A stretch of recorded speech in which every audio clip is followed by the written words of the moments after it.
Welcome back. 80,000 పైచిలుకు మంది అంగన్వాడీల మొత్తం కూడా తీసేయడం జరిగింది. వాళ్ళని మళ్ళీ జాయిన్ చేసుకుంటామని చెప్పారు. మరి డైరెక్ట్ జాయినింగ్ కాకుండా వాళ్ళ చేత సంతకాలు తీసుకుంటున్నారు. ఈ సంతకాలు ఎందుకు అంటే మరొకసారి ఎస్మా ప్రయోగించాల్సిన అవసరం లేకుండా వీళ్ళందరినీ కూడా ఎస్మా కిందకు వస్తారు. సో వాళ్ళు ఇంకా సమ్మె చేయకూడదు అనే ఉద్దేశంలో మాత్రమే ఈ సంతకాలు తీసుకుంటున్నట్టు తెలుస్తోంది. సో ఇప్పుడు చెప్పండి వేణుగోపాల్ గారు. మోనికా గారు, ఇప్పుడు ఏదైతే ఇప్పుడు ఒక 1 or 2 times ఇది బెదిరింపు కాదా? చర్చలు చేసి ఇది బెదిరింపు కాదా ఇలా చేయడం అనేది? ప్రభుత్వంతో చర్చలు చేసి ఓకే అని చెప్పి మళ్ళీ బయటకు వచ్చి మళ్ళీ ధర్నా దీక్షలో కూర్చోవడం జరిగింది. అందుకని ప్రభుత్వం వాళ్ళ సంతకాలు స్వీకరించవచ్చు. అంతే, దానికి ఎస్మా గురించో లేకపోతే వీళ్ళు జాయినింగ్ రిపోర్ట్ల గురించో వీటి గురించి కాదు. ఊరికే ఏదో ఒకటి లీడర్స్ అనే వాళ్ళు ఒక ఏదో ప్రభుత్వంతో గ్యాప్ రావాలి కాబట్టి ఇలాంటి ప్రయత్నాలు అన్ని కానీ అవన్నీ ఏం లేదు. వాళ్ళ డ్యూటీలు వాళ్ళు అంటే ఇక్కడ కేవలం ప్రభుత్వం తన జాగ్రత్త తీసుకుంది అనే విషయం తెలుస్తుంది. అంటే ఆల్రెడీ సమస్యల్లో సద్దుమణిగించిన తర్వాత అంతా క్లియర్ గా మాట్లాడిన తర్వాత దేనికి మళ్ళీ వాళ్ళంతా ఓకే చేసుకుని యాక్సెప్ట్ చేసిన తర్వాత ఎందుకు మీకు ఈ 42-43 రోజుల మధ్యలో ఒకసారి చర్చలు ఈ విధంగా జరిగితే అన్నిటికీ ఓకే చెప్పేసి మళ్ళీ వీళ్ళైతే ప్రతిపక్షాల మాటలు ప్రేరేపించడంతో వీళ్ళు మళ్ళీ దీక్షకు పోయి కూర్చున్నారు. చర్చల్లో ఈ పాయింట్స్ అన్ని యాక్సెప్ట్ చేయలేదని చెప్తున్నారు కదా. ప్రతిపక్షాలకు లొంగి వీళ్ళు మా చేస్తున్న కార్యక్రమాలకు సంతకాలు తీసుకోవచ్చు ప్రభుత్వము, మేము యాక్సెప్ట్ చేశాము అని చెప్పి. ఈ రోజు జానీ బెంగ్ గారు మీరేమంటారు ఈ పాయింట్ గురించి చెప్పండి. టీచర్స్ మీరేంటి యాక్సెప్ట్ చేసేది? వాళ్ళతో సర్వీస్ చేస్తూ వెట్టి చాకరీ చేయించుకుంటూ మీరు ఉద్యోగాలకు జాయినింగ్ రిపోర్ట్ తీసుకుంటారా? అంటే ఏంటి, బెదిరించడం కాదు అది? చెప్పలేదమ్మా, ఇది పర్మనెంట్ జాబులు కాదు. ఇది ప్రభుత్వము వాళ్ళకి అపాయింట్మెంట్ ఇచ్చేటప్పుడు ప్రభుత్వం జాయిన్ కాదు. ఈ ప్రాజెక్ట్ వర్క్ చేసిన నాళ్ళు వీళ్ళు ఉద్యోగస్తులుగా ఉంటారు. ఒకసారి కేంద్ర ప్రభుత్వం రాష్ట్ర ప్రభుత్వం ఈ ప్రాజెక్ట్ కూడా క్యాన్సిల్ చేసే అధికారం వాళ్ళకు ఉంటుంది. ప్రాజెక్ట్ వరకే. అంగన్వాడీ టీచర్స్ మీరు మోసం చేశారంతే. వాళ్ళకి బలవంతారా విమర్శించడానికి ఎన్నైనా విమర్శించవచ్చు. విమర్శించడానికి ఎన్నైనా విమర్శించు. కేంద్ర ప్రభుత్వం 4,500 ఇస్తా ఉంటే ఒక్క నిమిషం అంటే ఇక్కడ తాంత్య కుమారి గారు ఒక్క నిమిషం, వేణు గారు ఒకసారి రెస్పాండ్ అవుతారు. ఒక్క నిమిషం తాంత్య కుమారి గారు చెప్పండి. వేణుగోపాల్ గారు కరెక్ట్, వేణుగోపాల్ గారు కరెక్ట్ ఆన్సర్. తాంత్య కుమారి గారు ఒక్క నిమిషం ఇప్పుడు చెప్పండి వేణుగోపాల్ గారు, మీ పాయింట్ ఏంటి? మౌనిక గారు, ఇది ఐసిడిఎస్ ప్రాజెక్టు ద్వారా కేంద్ర ప్రభుత్వం చేపట్టిన ఇది ప్రాజెక్టు. దాంట్లో రాష్ట్ర ప్రభుత్వం కూడా భాగస్వామి ముందుకు పోతుంటుంది. వీళ్ళకి గవర్నమెంట్ ఏదైతే ఉద్యోగస్తులతో వాళ్ళు సమానంగా జీతభత్యాలు ఇవ్వాలని, వీళ్ళు ఏదో వెట్టి చాకరని ఇలాంటి అన్నిటికీ దీంట్లో తావులేదు. ఇది ఈ ప్రాజెక్టు ఏదైతే వాళ్ళు ఒకవేళ క్యాన్సిల్ చేసి కూడా రద్దు చేసే అవకాశం కూడా కేంద్ర ప్రభుత్వం అనుకుంటుంది. మాకు కంపల్సరీగా రద్దు చేయాల్సిన అవసరం లేదు, రద్దు చేస్తే మేము యాక్సెప్ట్ చేయము, ఇలాంటి కార్యక్రమాలు కూడా ఉండదు. ఈరోజు పర్మనెంట్ జాబ్ వాలంటీర్ వ్యవస్థ ఎట్టుంది, వాలంటీర్ వ్యవస్థ సర్వీస్ మోటివ్ గా ఎట్టుందో ఇది కూడా అంతే. సర్వీస్ మోటివ్ గా పనిచేయాల్సిందే గానీ ఈ రోజు వాళ్ళ యొక్క సమస్యలను గుర్తించి ఈరోజు ప్రభుత్వం వాళ్ళకి పెంచడం జరుగుతుంది. అంతేగాని ఈ రోజు పిఆర్సీలు డిఏలు ఇవన్నీ ఉండవు వీళ్ళకి. ఈరోజు పిఆర్సీలు డిఏలు ఇవంతా ప్రభుత్వం సమానంగా వీళ్ళు చూడాల్సిన అవసరం లేదు. ఇది ఒక ప్రాజెక్టు విధానంతో జరిగే విషయం ఇది. మా మౌనిక చెప్పండి. నేను ఒకటే అడుగుతున్నాను, అసలు కేంద్ర ప్రభుత్వం ఎంత ఇస్తుంది అంగన్వాడీ టీచర్స్ కి? రాష్ట్ర 4,500 ఇస్తా ఉంది. అది అసలు ఒక శ్వేతపత్రం విడుదల చేయండి వాళ్ళకి. 4,500 ఇస్తారు. రోజు పేపర్లు వేస్తున్నారు కదమ్మా, ఇంకే శ్వేతపత్రం ఏంటమ్మా వదిలేది?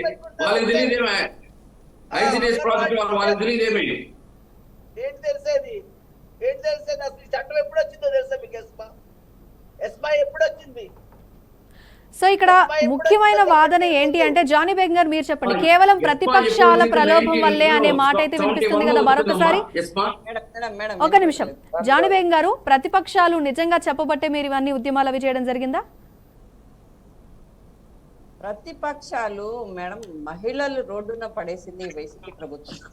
గత 4.5 సంవత్సరాలుగా చూసుకుంటే మనకి రాజధాని రైతులు చూడండి, మహిళలు ఇప్పుడు అంగన్వాడీ టీచర్స్ గత 4.5 సంవత్సరాలుగా వాళ్ళ వేతనాలు పెంచుతారు చూసి ఈ రోజు ఆంధ్ర రాష్ట్రంలో మహిళలందరూ రోడ్డు పైన రావాల్సిన పరిస్థితి ఎందుకు వచ్చింది? నేను సూటిగా ప్రశ్నిస్తున్నాను.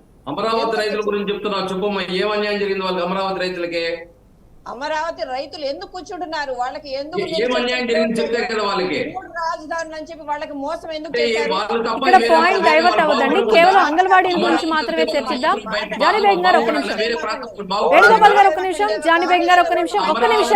ఇక్కడ కేవలం అంగన్వాడీల గురించి మాత్రమే, నిన్న జరిగిన ఇష్యూ గురించి మాత్రమే మాట్లాడదాం.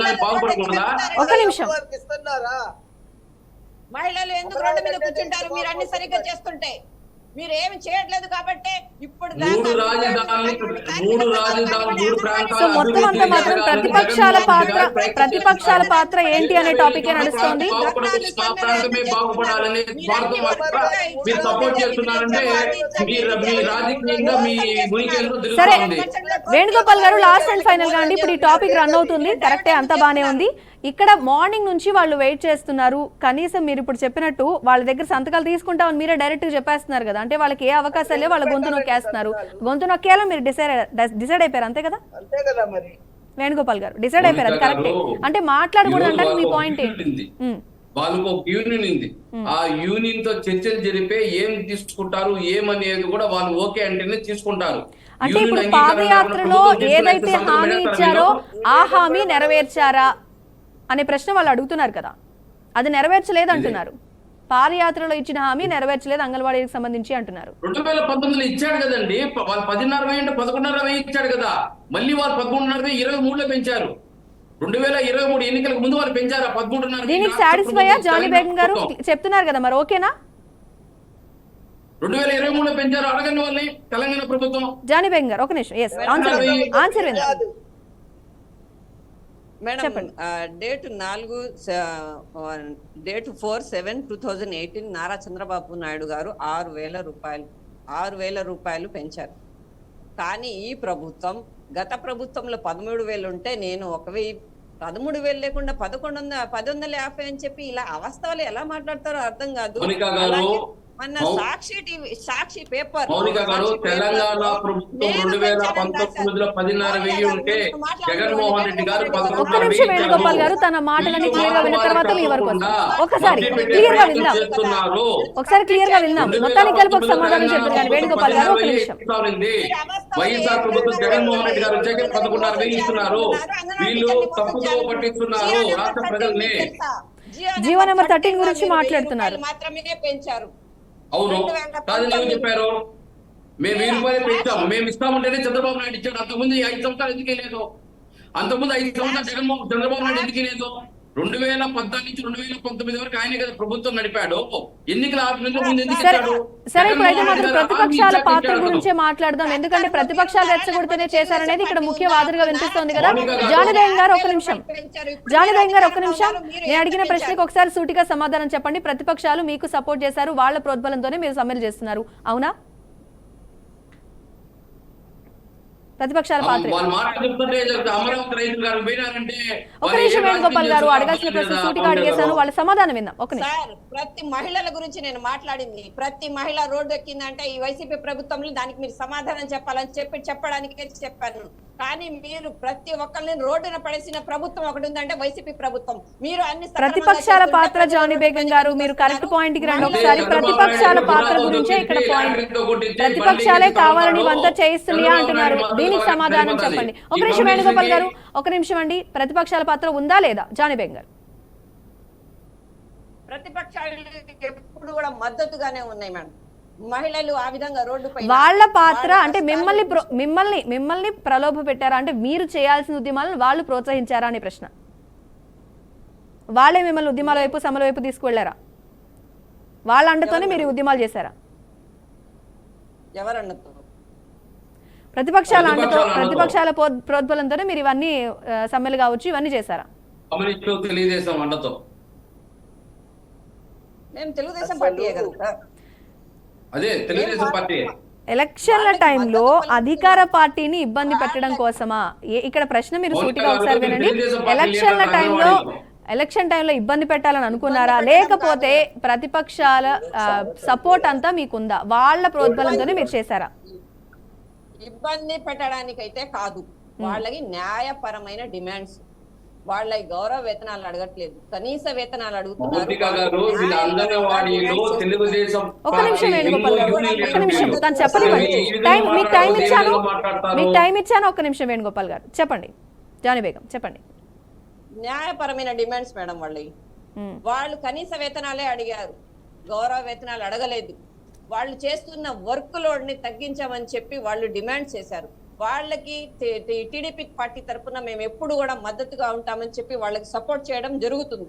ఎందుకంటే వాళ్ళ న్యాయపరమైన సమస్యలు, వాళ్ళ డిమాండ్స్ కూడా న్యాయపరంగా సరే వేణుగోపాల్ గారు, జానీ బేగం గారు ఓకే క్లియర్, మీ ఆన్సర్ కరెక్ట్ గానే ఉంది. వేణుగోపాల్ గారు ఒక ప్రశ్న, కనీసం వాళ్ళకి సంక్షేమ పథకాలు కూడా అందట్లేదు, అంగన్వాడీలకి సంక్షేమ పథకాలు అందట్లేదు, వాళ్ళు గవర్నమెంట్ ఎంప్లాయీలు కూడా కాదు, దీనికి కరెక్టా కాదా? ఇప్పుడు ఒక్క నిమిషం జానీ బేగం గారు, ఒక్క నిమిషం ఫైనల్ గా ఇక్కడ ఒకే ఒక పాయింట్ వేణుగోపాల్ గారు, మీ సమాధానం కన్ఫర్మ్ గా కావాలి. వాళ్ళు గవర్నమెంట్ ఎంప్లాయీస్ కాదు, కనీసం వాళ్ళకి సంక్షేమ పథకాలు కూడా అందట్లేదు కదా, దానికి మీ సమాధానం? తప్పు. మా దగ్గర లెక్కలు ఉంది, ప్రభుత్వం దగ్గర లెక్కలు 1313 కోట్లు. ఈ రోజు అయితే బిలో ప్రావర్టీ కింద ఉండే వాళ్ళ అంగన్వాడికి అంతే మొత్తం మందిగా చెప్పలేదు. కొంతమంది కార్లు ఉండొచ్చు, కొంతమంది సొంత ఇల్లు ఉండొచ్చు, కొంతమందికి 300 యూనిట్లు కరెంటు బిల్ రావచ్చు. ఇలాంటి వాళ్ళకి కాదు, ఏదైతే బిలో పవర్టీ కింద ఉండే వాళ్ళు వాళ్ళకి 1313 కోట్లు ఈ రోజు మా దగ్గర ప్రభుత్వం దగ్గర లెక్కలు ఉన్నాయి వాళ్ళకి ఇచ్చినట్టు. మీరు ఇవ్వాలనుకున్నప్పుడు అంటే ఇప్పుడు వాళ్ళని గవర్నమెంట్ లోకి తీసుకోలేదు, సంక్షేమ పథకాలు కూడా లేవు, వాళ్ళకి కావాల్సిన డిమాండ్ నెరవేర్చడానికి ఇబ్బందిగా ఉంది ప్రభుత్వానికి ఇబ్బందికరంగా మారిందంటారు. ఓకే రైట్, మొత్తానికి అయితే కావాల్సిన సొల్యూషన్స్ అన్ని వచ్చేసాయి. ఈ రోజు మాత్రం సమాధానాలు వేణుగోపాల్ గారి నుంచి వచ్చాయి. అదేవిధంగా జానీ బేగం గారు మీకు కూడా థ్యాంక్స్ అండి. అండ్ మీరు ఇప్పటి వరకు ఫేస్ చేసిన ప్రాబ్లమ్స్ అన్ని తెర మీదకి తీసుకొచ్చారు. తాంతయ్య కుమారి గారు మీకు కూడా థ్యాంక్ యూ సో మచ్ అండి. ఖచ్చితంగా మీ పాత్ర కీలకంగా మారింది. సో మొత్తానికి మాత్రం ఏది ఏమైనా సరే అంగన్వాడీలు వాళ్ళ సమస్యల గురించి తెరపైకి రావడం ఆహ్వానించదగ్గ విషయమే. వాళ్ళకి సంబంధించి 43 రోజులు వాళ్ళ కార్యక్రమాలు చేస్తే చివరికి చలో విజయవాడ కార్యక్రమం చేస్తున్న టైంలో వాళ్ళకి రాత్రికి రాత్రి చర్చలు జరిపారు. దీనికి కరెక్టానా అంటే మళ్ళీ ఇంకోసారి సమ్మర్ చేయకుండా వాళ్ళ దగ్గర సంతకాలు చేసుకుంటున్నారు. ఇవన్నీ ఎంతవరకు కరెక్ట్? అంటే ప్రభుత్వం తను అధికారంలో ఉంది కాబట్టే వాళ్ళని అణచాలనే ప్రయత్నంలో భాగమా అనేది మాత్రం క్లియర్గా స్పష్టమవుతోంది.